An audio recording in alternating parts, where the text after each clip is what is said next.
नात्यातील वादळ भाग 21. भाग्यश्री भूतकाळातून बाहेर आली आणि जोरात ओरडली, समर्थ मला वाचव. तोपर्यंत समर्थ घरी परत आलेला. भाग्यश्रीचा आवाज ऐकून तो धावत त्यांच्या बेडरूममध्ये आला. तो तिच्याजवळ आला. भाग्यश्री, काय ग, अशी अचानक का ओरडलीस? समर्थ, तू आलास, प्लीज मला सोडून नको जाऊ. मी तुला नाही फसवले. अगं हो, मला माहीत आहे तू तशी नाही. तुझं माझ्यावर माझ्यापेक्षाही जास्त प्रेम आहे. पण ते सगळं सोड, मला सांग, तू अशी ओरडलीस का? भाग्यश्री रडू लागली. ती अक्षरशः थरथरत होती. घामाने चिंब भिजली होती. तो भयानक प्रसंग तिच्या डोळ्यासमोर पुन्हा एकदा जिवंत झाला. ती बोलली, मला तो अयोध्येला नदीत वाहतानाचा प्रसंग आठवला. समर्थ तिला सावरीत होता. समर्थने चटकन पाण्याचा ग्लास तिच्या ओठाला लावला. ती थोडं पाणी प्याली. तिला शांत करत तो म्हणाला, अगं नको आठवू हे काही. बघ तुझी ही अवस्था. Oh my God. समर्थने तिला चटकन जवळ घेतली. शांत हो, प्लीज शांत हो. तो प्रसंग नाही आठवायचा, अजिबात नाही. तू ठीक आहेस, माझ्या जवळ आहेस आणि आत्ता लवकरच आई होणार आहेस. घाबरायचे नाही. तिला बेडवर व्यवस्थित झोपवले समर्थने. हळुवारपणे तो तिच्या डोक्यावरून हात फिरवू लागला. हळूहळू भाग्यश्री शांत झाली. भाग्या, रात्रीचे 3:30 वाजलेत. मी रात्री 11 वाजता बाहेर पडलो आणि तू तेव्हापासून जागी राहून काय काय आठवत बसलीस. बघ, तू 4-4.5 तासांपासून जागी आहेस. आईला जर समजले की तू एवढ्या वेळ जागी होतीस तर ती अक्षरशः माझे कान धरेल. खरेच रे समर्थ, मी आपला 11 वर्षांचा संसार आणि त्या आधीची 4 वर्षे, चक्क 15 वर्षांचा आढावा घेतला. भाग्यश्रीने स्वतःला सावरले आहे हे पाहून समर्थला हायसे वाटले. बरे, ठीक आहे, पण आता मात्र काहीही न बोलता लगेचच झोपायचे आहेस तू. झोप पाहू. समर्थ चक्क तिला हळूहळू थोपटू लागला. अवघडलेली भाग्यश्री खरेच दमली होती. एकतर एवढा वेळ ती सगळे एकटीच आठवत बसलेली आणि शेवटी तिला त्या नको असलेल्या प्रसंगाचीही आठवण झाली. त्यामुळे भाग्यश्री खूप थकली होती.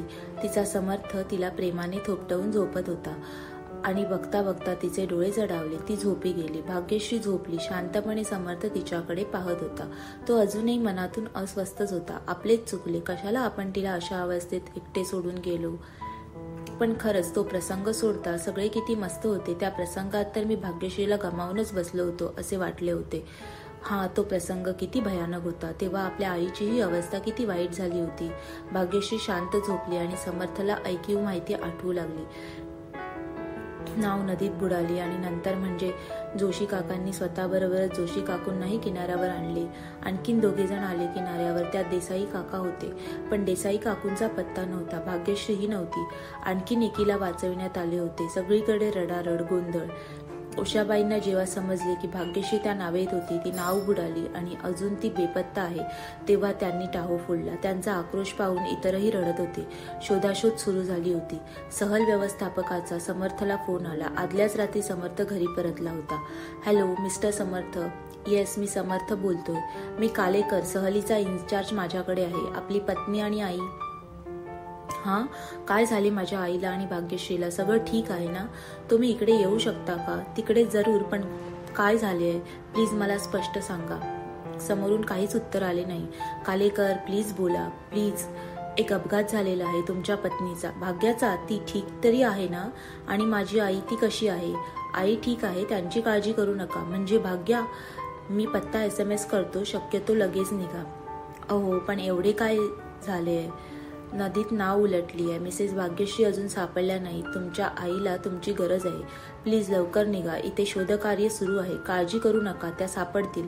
पण तुम्ही प्लीज लवकर निघा. आणि फोन कट झाला. भाग्या, हो माझी भाग्या.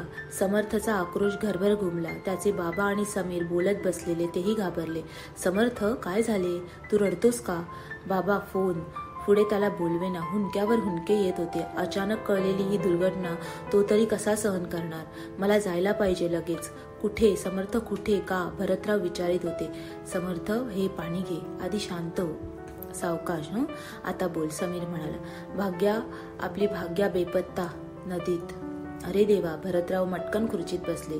जायला पाहिजे लगेचच. जाऊया, लगेच जाऊया. मी येतो तुझ्यासोबत. काका, समर्थ, धीर सोडू नका. सर्व ठीक होईल. भाग्यश्रीला काही होणार नाही.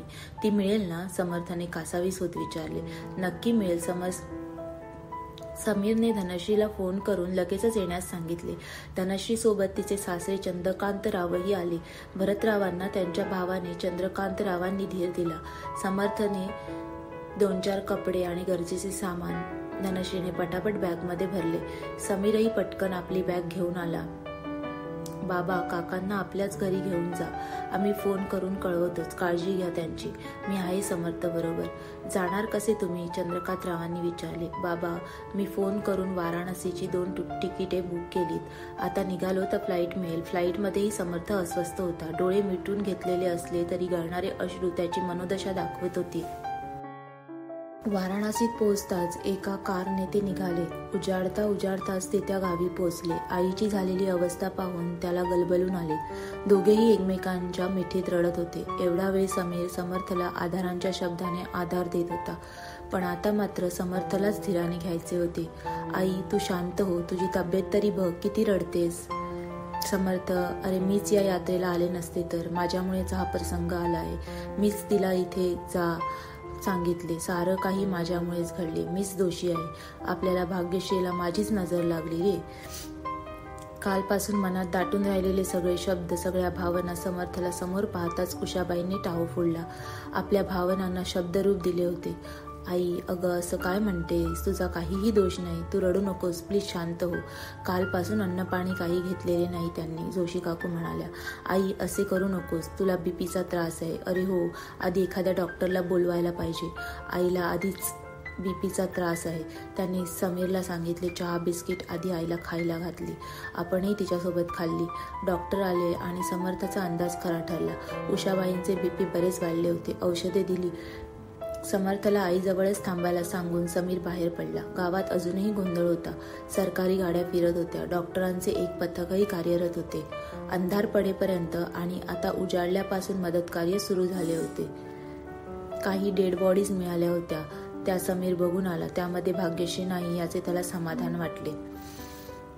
समर्थही आता तेथे पोहोचला. समीरने त्याला धीर दिला. देसाई काकूंची डेड बॉडी नुकतीच मिळाली होती. देसाई काकांना रडू आवरत नव्हते. बघता बघता होत्याचे नव्हते झाले. देसाई काका बोलत होते. वातावरण सुंदर झाले होते. त्याचवेळी पोलिसांना बातमी कळली. दूसरे गाव में एक जेंट्स और लेडी मिली है. उन्हें हॉस्पिटल में ले जाया गया है. वो ठीक तो है ना? समर्थ बोलून गेला. जिंदा है, पक्की ही जानकारी मिली है. समर्थ आणि समीरने जोशी काकूंना आईकडे लक्ष द्यायला सांगून दोघेही त्या गावाला निघाले. तेथे पोहोचल्यावर ती लेडी दुसरीच निघाली. आता मात्र समर्थचा धीर संपला. तो रडू लागला. तेवढ्यात आणखीन एक गाडी हॉस्पिटल समोर थांबली. स्ट्रेचरवरून बाहेर काढलेली आपली भाग्या तर नाही ना? समीर पटकन पुढे झाला आणि पाहतच राहिला. निश्चित पडलेली भाग्यश्री. त्याने तेथूनच समर्थला हाक मारली. समर्थ, इकडे ये. ही आपली भाग्या. बस. हे शब्द खाणी पडताच गलित गात्र झालेल्या समर्थमध्ये जान आली आणि तो धावतच तिकडे गेला. होय, ती त्याची भाग्यश्रीच होती. तिला स्ट्रेचरवरून नेऊ लागले होते. दोघेही धावले. भाग्या, ए भाग्या, अरे वो मेरी पत्नी है. कैसी है वो? त्याने चटकन तिचा हात हातात घेतला. भाग्या, ए भाग्या, सांस चल रही है. डॉक्टर की जरूरत है. Thank God. चलो जल्दी चलो. समर्थ अधीरतेने म्हणाला. भाग्यश्रीवर उपचार सुरू झाले. समर्थ आणि समीरचा जीव खालवर होत होता. जवळजवळ अर्ध्या तासाने डॉक्टर बाहेर आले. डॉक्टर, कैसी है मेरी पत्नी? डोंट वरी, अब वो ठीक है, होश में आई है. क्या हम मिल सकते हैं? बस 5 मिनट्स. उन्हें वार्ड में शिफ्ट किया जाएगा. फिर आप मिलिए. Thank you doctor, thank you very much. आभारी होत समर्थ म्हणाला. त्याच्या पाठीवर थोपटून डॉक्टर दुसऱ्या पेशंटला तपासण्यासाठी गेले. भाग्यश्रीला स्ट्रेचरवरून बाहेर आणल्याबरोबर दोघेही पुढे झाले. समर्थने हाक मारलीच. भाग्या. भाग्यश्रीने डोळे उघडले. समर्थला समोर पाहून तिच्या डोळ्यात अश्रू आले. दोघेही रडत होते. देवाचे आभारच त्यांनी तुला समर्थला पुढे बोलविना. समीरने त्याला बाजूला घेतले. स्ट्रेचर बरोबर दोघे चालू लागले. वॉर्डमध्ये आल्यानंतर समर्थ पुढे झाला. भाग्या, बरी आहेस ना ग? कुठे लागले का तुला? मी आत्ताच आलोय, घाबरू नकोस, म्हणत तो तिच्या केसांवरून हात फिरवू लागला. भाग्यश्रीला स्वतःच्या डोळ्यांवर विश्वास बसत नव्हता. आपण खरेच जिवंत आहोत. आपला समर्थ आपल्याबरोबर आहे की हे स्वर्ग आहे? ती थरथरू लागली. समर्थने तिला आपल्याजवळ घेतले. घाबरू नकोस, तू ठीक आहेस ना? समर्थ, मी खरेच जिवंत आहे का? भाग्यश्री हळू आवाजात म्हणाली. हो ग, देवीचीच कृपा, तू ठीक आहेस. आनंदाने त्याचे अश्रू थांबत नव्हते. समीरही रडत होता. एवढा वेळ त्याने आपले अश्रू दाबून ठेवले होते कालपासून. आता तेही आनंदाश्रूच्या स्वरूपात वाहत होते. समीर, तू असाच जा. आईला आणि सामान घेऊन ये. तिलाही एकदा भाग्यश्रीला पाहू दे. त्याशिवाय तिची तब्येत सुधारणार नाही. आई कशा आहेत? तुझीच काळजी होती ग तिला, बाकी काही नाही. समीर निघून गेला. डॉक्टरांना विचारून समर्थने भाग्यश्रीला खाऊ घातले. आपणही जेवला. औषधांमुळे की काय भाग्यश्रीला पुन्हा झोप लागली, पण ती अधूनमधून दचकायची. तिचे अंग थरथर कापायचे. समर्थ तिला थोपटत होता. झोपेतही समर्थचा स्पर्श जणू तिला कळत होता आणि ती हळूहळू शांत होत होती. समर्थला समजत होते या दुर्घटनेचा भाग्यश्रीच्या मनावर खोल आघात झाला आहे. त्याने त्याच वेळी मनोमन ठरविले, यापुढे या दुर्घटनेची वाच्यता भाग्यश्री समोर जास्त करायची नाही किंवा दुसऱ्यांनाही करू द्यायची नाही. यातून लवकरात लवकर तिला बाहेर काढायचे. समीर उषाबाईंजवळ गेला. उषाबाई डोळे मिटून पडल्या होत्या. काकू. समीरचा आवाज कानी पडताच त्यांनी डोळे उघडले. त्यांच्या मनाची घालमेल वाढली. आता काय ऐकायला मिळणार? त्या उठून बसल्या. काकू, आपली भाग्यश्री ठीक आहे, समीर आनंदाने म्हणाला. उषाबाई त्याच्याकडे पाहतच राहिल्या. हा खरे सांगतोय की काय? आपण त्रास करून घेऊ नये म्हणून उगाचच खोटे बोलतोय. काकू, अगं खरंच आपली भाग्यश्री ठीक आहे, हॉस्पिटलमध्ये आहे. समीर, तू खरं बोलतोय ना रे? अगदी खरे काकू, अगदी खरे. माझ्या श्रेयाची शपथ घेऊन सांगतो, भाग्यश्री सापडली आणि ती ठीक आहे. उषाबाईंच्या डोळ्यातून घळाघळा अश्रू वाहू लागले. त्यांचे हात जोडले गेले. हे परमेश्वरा, माझी प्रार्थना ऐकलीस, लाज राखलीस रे बाबा माझी. आणि त्या पुन्हा एकदा रडू लागल्या. समीरने त्यांना रडू दिले. टेन्शन, काळजी, दुःख, असहाय्यता आणि आता मिळालेल्या आनंदाची बातमी हे सारं पेलणं त्यांच्या आवाक्याबाहेरचं होतं. तरीही त्या उठल्या. दिसेल त्याला सांगू लागल्या, माझी सून ठीक आहे हो, माझी भाग्यश्री सापडली. त्यांच्या ग्रुपच्या लोकांना हा सुखद धक्काच होता. खरे म्हणजे मनोमत सर्वांनी भाग्यश्री ठीक असेल असे मानणे सोडून दिले होते. समीर व्यवस्थापकाला भेटला. उषाबाईंना घेऊन जातो हे त्याने सांगितले. आतापर्यंत गाडीतील सर्वांचा तपास लागला होता. दुर्दैवाने देसाई काकू आणि दुसरी एक स्त्री मरण पावल्या होत्या. दोन्ही डेड बॉडीज त्यांच्या गावाला पाठविल्या गेल्या. फक्त भाग्यश्रीसाठी अजून सर्व तेथे होते. भाग्यश्री ठीक आहे समजल्यावर खरोखरी सर्वांना आनंद झाला. उषाबाईंना घेऊन समीर निघाला. भाग्यश्री, बाळा कशी आहेस? उषाबाई भाग्यश्रीच्या चेहऱ्यावरून हात फिरवीत म्हणाल्या. आई म्हणत भाग्यश्री त्यांच्या कुशीत शिरली. दोघी रडत होत्या आणि समीर समर्थही आपले डोळे पुसत होते. भाग्या, आता रडायचे नाही, देवाचे आभार मानायचे. त्यानेच तुला पुन्हा आमच्यात आणले. ती नाव बुडते हे लक्षात येताच मी तर समजून चुकले होते की माझे मरण अटळ आहे. तुझं नशीब थोर होतं बाळा, आणि आमचं भाग्य मोठं म्हणून तू पुन्हा दिसतेस आम्हाला. अगदी मरणाच्या जबड्यातून आलीस परत. समर्थ म्हणाला. मरण? बापरे, फार भयानक होतं ते, फार भयानक. त्या आरोळ्या, ते पाणी नाकातोंडात जाणारं, गुदमरायला लावणारं, आता खोल उडणारं. बाई ग, ते आठवू लागताच भाग्यश्रीचे अंग थरथरू लागले. तिचा श्वास जड झाला. ती परत धापा टाकू लागली. जोरजोराने श्वास घेऊ लागली. समर्थने पटकन तिला जवळ घेतले. तिच्या पाठीवर थोपटत तो म्हणाला, भाग्या, ते सगळे आता संपले. तू ठीक आहेस, आमच्या जवळ आहेस, घाबरायचे नाही, मी आहे ना. भाग्यश्री, आता आपण आपल्या घरी जायचे, समीर म्हणाला. भाग्यश्री, तुझे आई बाबा तुझी वाट बघत आहेत. जाऊया आपण आपल्या घरी. अजिबात घाबरायचे नाही बाळा, उषाबाई समजुतीच्या स्वरात म्हणाल्या. भाग्यश्री हळूहळू शांत झाली. उषाबाई चांगल्याच सावरल्या. भाग्यश्रीला समोर बघून त्यांचा आजार जणू पळूनच गेला होता. जोशी काकू देसाईंसमोर निघून गेल्यानंतर उषाबाई फार एकट्या पडल्या होत्या. त्यामुळे त्या अधिकच खचल्या होत्या. इतर लोक त्यांना धीर देत होते, पण ओळखीचे नात्याचे कोणी जवळ असणे गरजेचे होते. ट्रिपची गाडीही थोड्याच वेळानं निघणार होती. परततानाही काही शहरांचे साईट सीन्स होते. सर्वांनी मते आता ते सर्व कॅन्सल करण्यात आले होते. भाग्यश्रीचा डिस्चार्ज घेऊन दुसऱ्या दिवशी त्यांनी घराकडे प्रस्थान केले. घरी सगळेच त्यांची वाट बघत होते. धनश्रीने कडाडून मिठी मारली भाग्यश्रीला. आईबाबांचेही डोळे गळू लागले होते. दोघी मुलींना भेटताना पाहून शंकररावांनी न राहून हाक मारली. बाबा म्हणत भाग्यश्री शंकररावांकडे झोपवली आणि मग उमाबाईंकडे. सगळ्यांच्याच डोळ्यात आसवांची गर्दी होती. उमाबाईंनी जणू आनंद अश्रूंनी भाग्यश्रीला न्हाऊ घातले. हळूहळू भाग्यश्री सावरत होती. कोणीही मुद्दाम तिला त्या घटनेची आठवण करून देत नव्हते. ती एकटी राहणार नाही याची काळजी घेत होते. आता भाग्यश्री नॉर्मल वाटत होते. सगळ्यांचे टेन्शन दूर झाले. अधूनमधून त्या आठवणी आल्या म्हणजे थरथरणारी तिची काया आणि धपापणारं मन ही लक्षणे कमी होऊ लागली. सगळेच तिला जपत होते. बघता बघता 1.5 महिना गेला आणि भाग्यश्री पुन्हा आजारी पडली. उलट्या, अशक्तपणा, सगळेच घाबरले. अजूनही त्या घटनेचा परिणाम आहे की काय, पण डॉक्टर चव्हाणांनी ती गोड बातमी दिली तेव्हा सगळेच हरकले. भाग्यश्रीचा तर स्वतःच्या कानांवर विश्वासच बसेना. समर्थला तर एवढा आनंद झाला की त्याला काही सुचेना. उषाबाईंना खूप आनंद झाला. भाग्यश्रीला काय करू घालू आणि काय नको असे होऊन गेले. शंकरराव, उमाबाई यांनी मनोमन देवाचे आभार मानले.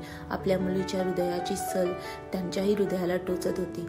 त्या देवाची करणे अघात. आधी नको तेवढे दुःख दिले आणि लगेचच पाहिजे त्याहून जास्त ओट्यात घातले. इच्छापूर्ती मातेचा नवस लगेचच फळला, उषाबाई म्हणाल्या. भाग्यश्री कधी नव्हे तेवढी आनंदात होती. जे होण्याची एवढी वर्षे ती आकसून वाट पाहत होती ते घडले होते. भाग्यश्रीचा पूर्ण विश्वास होता. मा इच्छापूर्ती देवीमुळेच, तिच्या आशीर्वादामुळेच हे घडले. तिने मनोमन देवीला नमस्कार केला. आता ती होणाऱ्या बाळाकडे म्हणजे स्वतःकडे, सासूबाई, आई, डॉक्टर सांगत असलेल्या सूचनांकडे विशेष लक्ष देत होती. त्याचप्रमाणे वागत होती. उषाबाई आणि उमाबाई तिचे कोड कौतुक करीत होत्या. समर्थ भाग्यश्रीसाठी खास वेळ देत होता. तिला आनंदी, प्रसन्न ठेवण्याचा प्रयत्न करत होता. दिवस उलटत होते, महिने सरत होते. भाग्यश्रीला 7वा महिना सुरू झाला आणि उषाबाईंनी उठबळणी दणक्यात करण्याचा घाट घातला. पण त्याच वेळी भरतरावांच्या मोठ्या भावाचा अपघात झाला. त्यांची तब्येत खूप क्रिटिकल झालेली, त्यामुळे ओढभरणीचा विषय मागे पडला. त्यांना बरे होण्यास 1.5-2 महिने लागले. त्यांना हॉस्पिटलमधून डिस्चार्ज मिळाला आणि पुन्हा भाग्यश्रीच्या ओढभरणीचा विषय निघाला.